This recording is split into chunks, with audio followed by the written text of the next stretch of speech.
Hello there, everybody. Hope you're doing well. I hope you're safe. I hope you're finding some things to do during this time of quarantine. Not gonna lie, it's pretty boring. But today we're gonna talk about something that you can do. Maybe you've seen some of these big streamers and you thought, wow, that looks super fun. I want to try it. You know, you've seen YouTubers, you've seen streamers, and people who are broadcasting to an audience that is just super cool, and you're thinking, I want to give that a shot. Today, I'm going to share with you a list of things that you need in order to get started streaming, as well as some things that you need to think about, some mindset things that you need to kind of keep in mind when streaming. All right, with that, let's get started.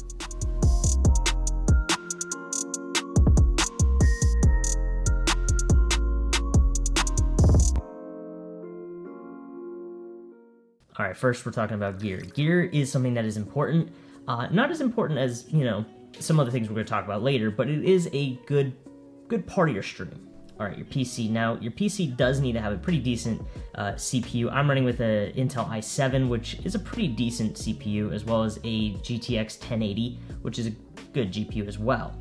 Now, you don't need an i7 or a 1080 to start streaming. I know you can stream with a lot less than that. And there are plenty of videos on YouTube on budget builds to start streaming. I'm not super into PCs, so I don't want to speak on something that I'm not totally familiar with or that I don't have good information on. So go ahead and take a look at some videos. Harris Heller has some good videos on that, budget builds. Go take a look at his channel. I'll link a video in the description down below for a budget PC build. All right, number 2, your microphone. Your microphone is probably one of the most important pieces of your stream, just because people would rather you sound good and maybe not look as fantastic with a camera rather than look good and not sound good. If they can't hear you well, or if your sound quality is not very good, then it's going to be a turnoff to your stream. Now, there are some great budget USB microphones out there, like the Blue Yeti, as well as the HyperX Quadcast. Those are great USB mics to start out with. Now, another thing to keep in consideration with a microphone is, are you going to upgrade it in the future? Normally XLR mics are way better because they have compression EQ. You could do a lot more with an XLR microphone. Now, what makes an XLR mic super powerful is that you can plug it into a USB interface, which you can then add those EQ and compression, all that good stuff. It really is a powerful tool, and there are good preamps out there. The Go XLR Mini, it's a fantastic product. Now, the Go XLR Mini is going to be the first upgrade I would recommend you make with any sort of microphone setup, because it's going to give you a lot more freedom and a lot of features that you didn't know you needed and or wanted. It's just fantastic. It is built for content creators, so definitely look into that. And what's great about the Go XLR Mini is that you can actually plug in a USB mic to the Go XLR Mini, so you don't need to upgrade from your HyperX Quadcast to a XLR mic for this to work. You can actually use that Quadcast, plug it into your Go XLR Mini, and it's going to sound way better, and all you did was get the preamp. That's all you did. So you don't have to spend hundreds of dollars on an XLR mic that sounds really, really good. You can get away with a USB mic and a Go XLR Mini. It's a pretty decent combo. All right, let's talk cameras. Cameras are not as important as a microphone. Obviously, you want to sound good, but you want to look good as well, and having a webcam is important. But Jaron, I don't want to use a webcam on my stream, and I don't want people to see me. Look, I get it. You don't want to use a webcam on your stream. I understand it. But listen, if you want to grow an audience, you need a webcam. But streamers like Lyric don't use webcams. Lyric is an exception to the rule. When people watch a stream or a YouTube video, they want to interact with a human being. They don't necessarily want to interact with just gameplay. That's really impersonal. There's not really a whole lot of connection there. But when you have a webcam, it adds, your reaction to it. It adds facial expression. It makes it more human. So if you're going to start streaming, I'd say you need to get a webcam. You can get the C920, the Logitech C920. It's a great webcam to start out with. I've recommended this. I've talked about it in videos before. It looks great, and this is something I recommend using and starting out with when you're starting your stream. Yeah, sadly, the webcam industry hasn't developed too much. You can go for the Logitech Brio, which is also a really good webcam as well. I used that for the better part of a year, and it works really well, but you're going to pay about $150 to $180, while this is just $50. So again, budget quality. This is going to be the best bang for your buck. All right, let's talk about software for a quick second here. You have two options, really. OBS, Streamlabs OBS. Now, ultimately, when it comes to these two, you can use whatever one you want. It really doesn't matter. It's ultimately personal preference. And I'm also going to create a video on how to get started with OBS and Stream Elements plugin for OBS called obs.live. I'll show you how to do that in a future video. But for now, Streamlabs is a great tool just to get started. It's super easy and super straightforward to learn. It's just very user-friendly, but OBS is going to give you more freedom in the long run. So again, it does come down to personal preference, but long term, I do like using OBS. All right, so that's kind of all the gear that you need. Now let's talk about some other things that you really should think about when starting your stream. If you're really considering streaming, like if you're going to take it seriously, if there's something that you want to do, then you really have to consider brand. Branding is what is going to set you apart from everybody else. And branding goes beyond just a logo or an overlay design. It goes beyond that. Your brand tells a story. You know, the shark fin logo that I have, there's a story behind that. You know, there are some species of sharks that can only move forward. They actually can't stop. They have to keep moving forward in order to survive. And I really thought that was poetic. I thought that was really cool in that you have to keep moving forward. You can't get caught up in things that, you know, are going on in life, in the world right now. You have to keep going on day by day. And I really found that to be a cool story, a cool message behind a brand. And so you have to incorporate something like that into your brand. You know, if you look behind some of the most iconic brands, like let's say Nike, for example, just do it, right? Nike's brand is about breaking out of your shell and doing things you maybe not normally would do, and it's going and achieving the impossible. That's a pretty solid message behind a brand. Like I said earlier, people want to relate to a human being. They don't just want to relate to somebody who is playing video games. And when you have kind of that message, that story, that then can translate into a logo, your stream overlays, you know, whatever it may be, and then that can, you know, tell your story for you. So branding not only separates you from everybody else, but it gives something for people to relate to, which is really awesome. And talking about branding, it also that goes into what you do on stream. And that's a perfect transition into what games should you play. If you play games at all, maybe you're doing something else on stream. I don't know. It's up to you. Now, I hear a lot of streamers that are saying, hey, don't play oversaturated games.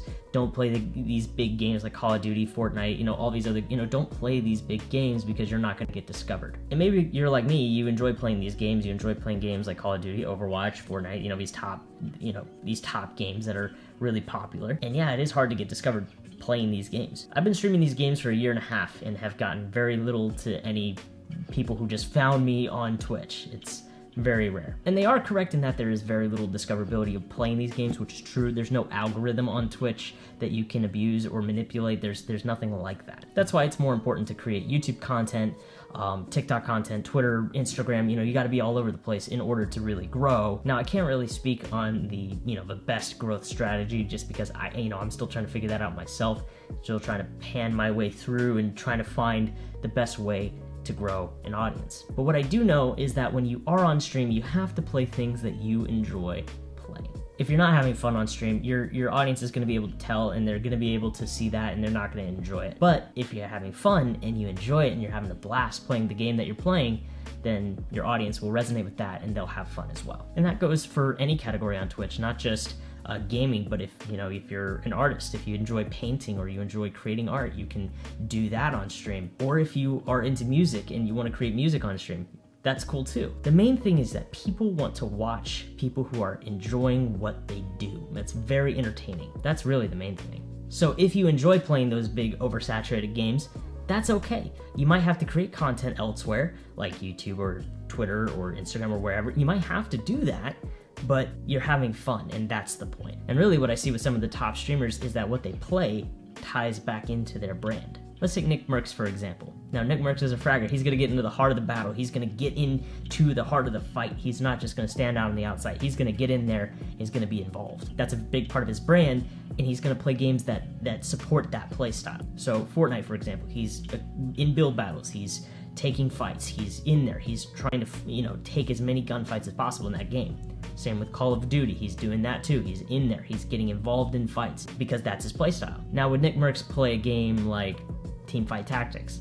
Probably not. But you see, that's the whole point. It ties back into brand. Teamfight Tactics is an auto chess game. It doesn't help Nick's brand. It doesn't help his playstyle. He'd probably sit there being bored the whole time, and his audience would then be bored as well. So again, you have to tie it back into branding and it has to be about your story. All right, I got one last thing I want to talk about before I send you off starting streaming, and that is why. Why do you want to start streaming? There are a lot of great reasons to start streaming and doing content creation. It is seriously one of the most fun hobbies I've had. I've enjoyed it. It's been a blast, and it has been so much fun. But I see a lot of people in it for the wrong reason. And what I mean is I see people who are in it for the popularity, the money, the fame that comes with being a content creator. They want to get either, Twitch famous, YouTube fame, whatever. They want to get that attention, and that's what they're in it for. And that's a really bad reason to be into streaming. It really is. Because your audience is going to see right through that. They're going to be able to see that you're in it for the money. You're going to be able to see it that you're in it for the subs or for the attention.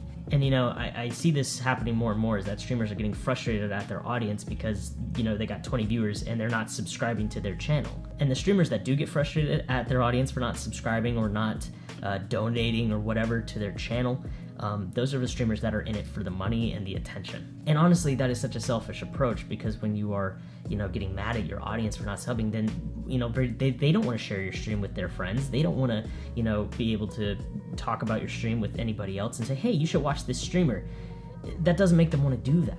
And so you kind of have to go into streaming with no expectations. And what I mean by you have to go in it with no expectations is, you have to go live without the expectation of people coming in and donating or subscribing, or Mr. Beast coming into your channel and donating thousands of dollars. You can't just expect that to happen. So when you're asking yourself why you want to start streaming, when you're starting your stream, you really need to start it because you want to, make a community. You think it's just really cool. You see some streamers and you're like, hey, that looks fun, and you want to try it. That's cool too. Or you just want to make some new friends. That's awesome as well. There are good reasons to start streaming. And I kind of wanted to just take a minute, talk about this, because it's important that, before we get into streaming, we check ourselves at the door, we check our ego at the door, and we go into streaming without any expectation, and that, we just have fun with it. All right, well, that's all I got for you. To starting your stream. I hope that during this quarantine time you can make the most of it and start your stream, start your content creator journey. Just keep this in mind. It does take time. It takes time, it takes effort. It's a slow burn. It's not going to happen overnight. If it does, congratulations, you're one in a million. But for the majority of us, it's going to take us some time. And that's probably the biggest thing I've learned from doing this content creation thing for almost 2 years now. So I send you out.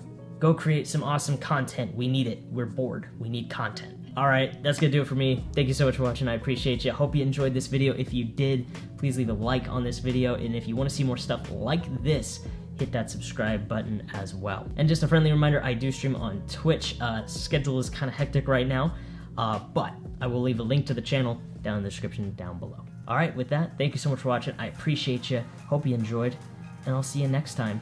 Stay safe, everybody. Stay clean. Wash your hands. Go wash your hands after this video. I'm watching.